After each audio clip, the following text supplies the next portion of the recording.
Coming up in this week's episode, we're going to be taking a look, as usual, at the latest swap rate chart. We're going to be taking a look at the latest lender rate changes and the latest lender criteria changes.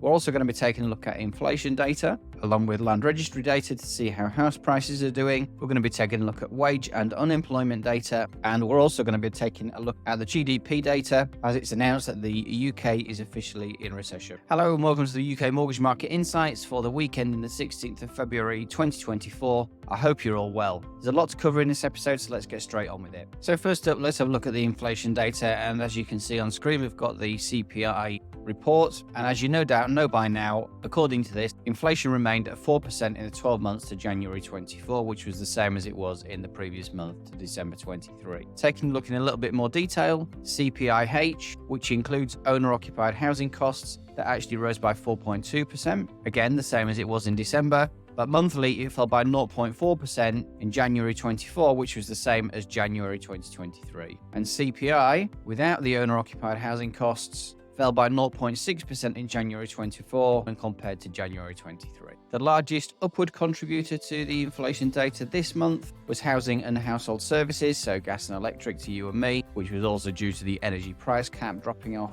And the largest downward indicator was furniture and household goods, as well as food and non-alcoholic drinks, which apparently is the first time we've seen that drop in the last 2 years. Core inflation, which excludes energy, food, alcohol and tobacco, rose by 5.1% in the 12 months to January 24, which was down from 5.2% in December. So the fact that inflation remained the same is positive news. Obviously, it is on its downward trend, heading towards the 2% target, but as we know, inflation never falls in a straight line, so there are going to be bumps in the road, but it is heading in the right direction. Is this good news? Is this going to mean that there's going to be a rate cut coming from the Bank of England anytime soon? So let's move on to the land registry data, which was released this week. According to the ONS, the average house price decreased by 1.4% in the 12 months to December 2023, which was actually a slight improvement on the previous month when the decrease was 2.3%. Now, I just want to remind everybody that the land registry data is data from sales that were agreed 5 or 6 months ago, so we are looking at data from last year. It's not an indicator of what's happening on the ground right now.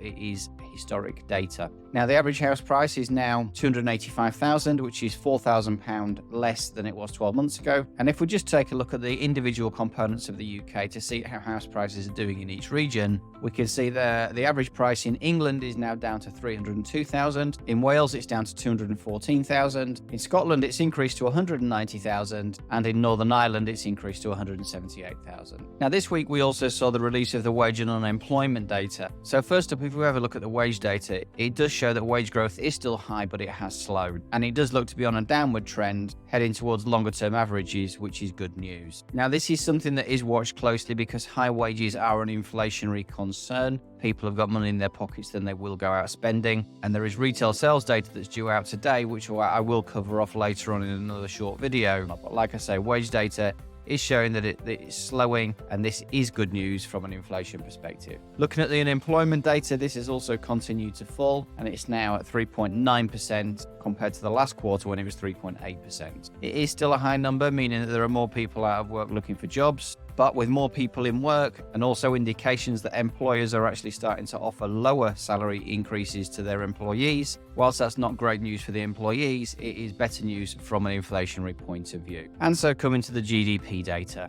According to the ONS, GDP is estimated to have fallen to 0.3% in Q4 of 2023, following an unrevised fall of 0.1% in the previous quarter. And so these two quarter falls mean that the UK is technically now in a recession, but according to the report, over the course of 2023, the economy grew by 0.1%. Now, the three main sectors showing falls in the latest report were services, which fell by 0.2%, production by 1%, and construction by 1.3%. Now, what's really interesting to me when we look at this graph is that in quarter one, the economy grew by just over 0.25%. In quarter two, it didn't grow at all. In quarter three, it dropped by 0.1%, and in quarter four, it dropped by 0.3%. In my eyes, that doesn't suggest that the economy grew by 0.1% in 2023 at all. It suggests to me that it was flat or negative.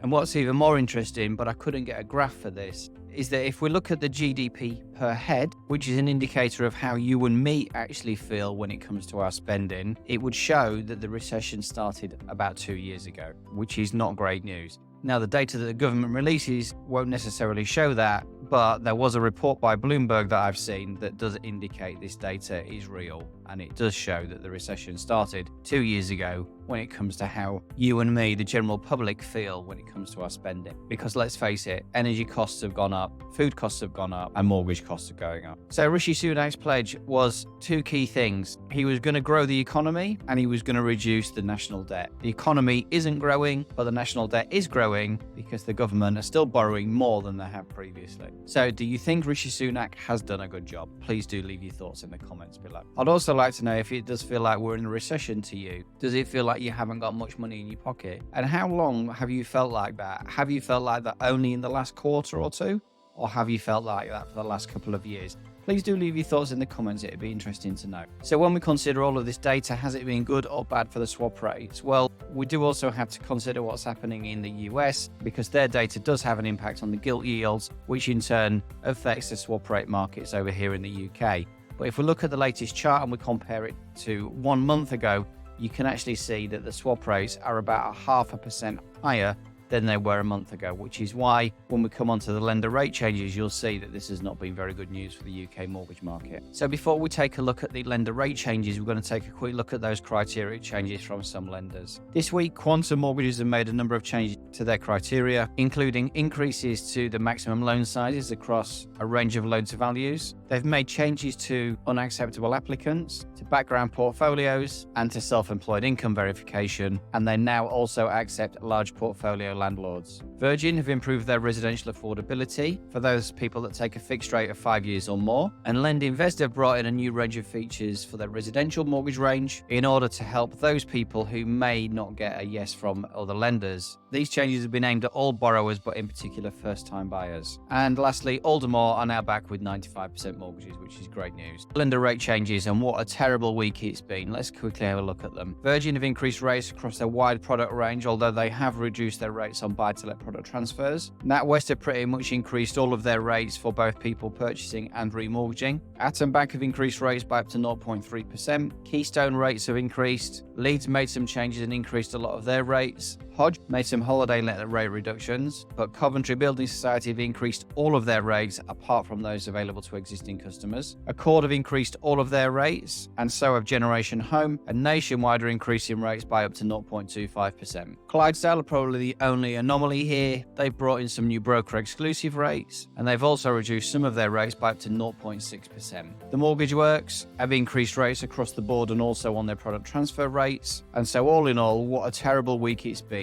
The data that we've seen coming out relating to the economy and inflation and then the swap rates has not had a very good impact when it comes to the UK mortgage rates. I think we are going to see a little bit of fluctuation now with rates going forwards, but all eyes are going to be on when the first Bank of England base rate cut happens, and I think at that point then we might start to see lenders fighting for a bit more business. But for the moment, I think if you're talking to a broker and looking at getting a mortgage, whatever rate they're offering you, please just take it as quickly as you can, because if you leave it too long, you could find out that your rate's gone up in the next few days and then you're going to be paying more money. So please move quickly when you're being offered a mortgage rate by your mortgage lender or your mortgage broker. Just the end of this week's episode, there was a huge amount of information to try and fit into 10 minutes, so I hope it hasn't been too rushed for you. Thanks as always for your support in the channel. I really do appreciate it. So please, if you do like the content that we produce, please consider subscribing or following, and please do also share these videos because it's nice to spread the message to other people. In the meantime, I hope you have a fantastic weekend, and until then, I'll see you next Friday.